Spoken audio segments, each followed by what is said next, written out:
घोड्यावर आरूढ झालेले नवरदेव, शाही विवाह मिरवणूक, ढोल ताशांचा गजर, डीजेच्या तालावर नाचण्याचा मनसोक्त आनंद घेणारी युवा पिढी, घोड्यांचा डान्स, सनई चौघड्यांची साथ, फुलांच्या व रांगोळीच्या साथीने सजलेले रस्ते, बँड बाजा, संबळाची साथ, फटाक्यांची जंगी आतिषबाजी, फुलांच्या अक्षदा, वऱ्हाडी मंडळीसाठी भोजनाचा शाही आस्वाद, उत्तम नियोजन, तुळशीला पाणी घालणाऱ्या रेणुकाताई कोल्हे व सवाष्णी परमेश्वरीची साथ अशा शाही विवाह सोहळ्याचा अनुभव कोपरगावकरांना पाहावयास मिळाला असून विवेक कोल्हे यांनी नवरदेवांच्या मिरवणुकीत नाचण्याचा आनंद घेत सर्वांचा उत्साह द्विगुणित केला होता।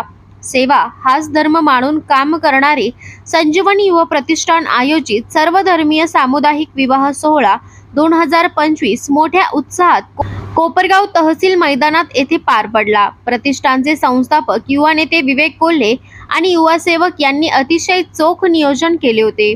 आजवर शेकडो दाम्पत्याचे संसार या सोहळ्याच्या माध्यमातून उभे राहिले असून श्रीमंतापासून ते गरिबापर्यंत सर्व क्षेत्रातील विविध धर्मातील वधूवर यात सहभाग घेत विवाह पार पाडत जात असल्याची ख्याती या सोहळ्याची आहे।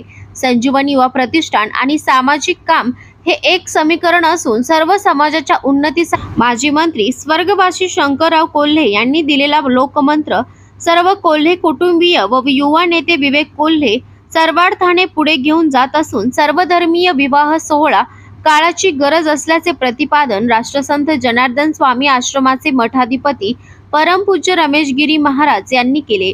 यावेळी संजीवनी उद्योग समूहाचे अध्यक्ष बिपिन दादा कोल्हे, संजीवनी शिक्षण संस्थेचे मॅनेजिंग ट्रस्टी अमित दादा कोल्हे यांनी संत महात्म्यांचे पूजन करून उपस्थितांचे स्वागत केले। यावेळी महाराजांनी शुभ आशीर्वाद दिले। यावेळी विविध आध्यात्मिक संस्थांचे महंत, संजीवनी शिक्षण संस्थेचे अध्यक्ष नितीन दादा कोल्हे, प्रणव दादा पवार यांसह विविध राजकीय पक्षांचे पदाधिकारी, नेते, विविध संस्थेचे चेअरमन, संचालक, आजी माजी पदाधिकारी, निमंत्रित मान्यवर, वऱ्हाडी मंडळ, नागरिक, युवा सेवक मोठ्या संख्येने उपस्थित होते। कोपरगाव एक्सप्रेस न्यूज साठी सुनील ससाने, कोपरगाव। संजीवनी युवा प्रतिष्ठान ऐवजी दरवर्षीप्रमाणे सर्व धर्मीय सामुदायिक विवाह सोहळा आयोजित केलेला होता। आतापर्यंत 100हून अधिक जोडपे या ठिकाणी विवाहबद्ध झालेले आहे। याची विशेषता अशी आहे की विविध धर्माचे लग्न एकाच मंडपात सर्व धर्मगुरूंच्या उपस्थितीमध्ये या ठिकाणी साधू संतांच्या सानिध्यामध्ये पार होतात। आज त्याचप्रमाणे 3हून अधिक मुस्लिम समाजाचे जोडपे होते, काही बौद्ध समाजाचे 3हून अधिक होते आणि इतर माझ्या मते 15हून अधिक हे हिंदू पद्धतीने त्या ठिकाणी लग्न झालेले आहेत। आणि म्हणून एक आगळा वेगळा विवाह सोहळा हा गेल्या काही वर्षांपासून संजीवनी युवा प्रतिष्ठानच्या माध्यमातून चालू केलेला आहे आणि वर्षानुवर्षे उत्स्फूर्त असा प्रतिसाद त्या ठिकाणी मिळतो आहे।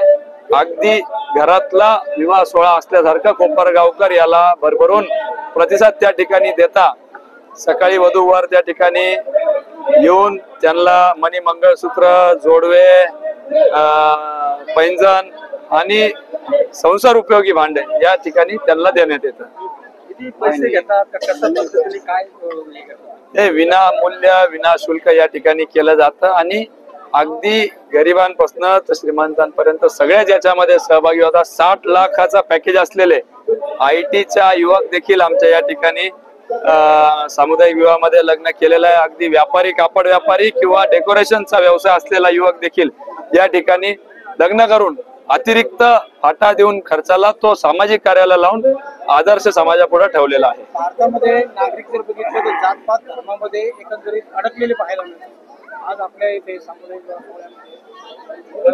आंतरधर्मीय विवाह या ठिकाणी निश्चितपणाने आंतरधर्मीय देखील विवाह सोहळा या ठिकाणी पार पडलेला आहे। सगळ्यात महत्वाचं म्हणजे जागूया ज्योत माणुसकीचे आमचं ब्रीदवाक्य आहे। माणुसकीनीच सगळ्यांना आपण एकमेकांना बघितलं पाहिजे, त्याच उद्दिष्टाने या विवाह सोहळ्याला आम्ही प्रोत्साहन देत असतो। एक सामाजिक संस्था आहे। अनेक वर्षांपूर्वी आदरणीय शंकररावजी कोल्हे साहेब यांच्या प्रेरणेतून विवेक भैयांनी ही संकल्पना पुढे आणली आणि या सामाजिक संस्थेची सुरुवात केली।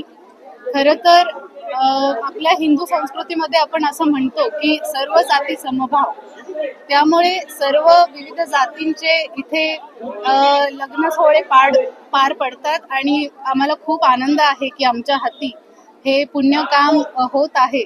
मलाही एक मुलगी आहे, त्यामुळे आई वडिलांची काय भावना असते हे मी खूप चांगल्या पद्धतीने समजू शकते. अतिशय आनंदमयी वातावरणात हे विवाह सोहळे पार पडतात आणि अगदी त्यांना सर्व उपयोगी जे काही सामान लागतं सर्व काही आम्ही विनामूल्य संजीवनी युवा प्रतिष्ठानच्या मार्फत त्यांना दिलं जातं.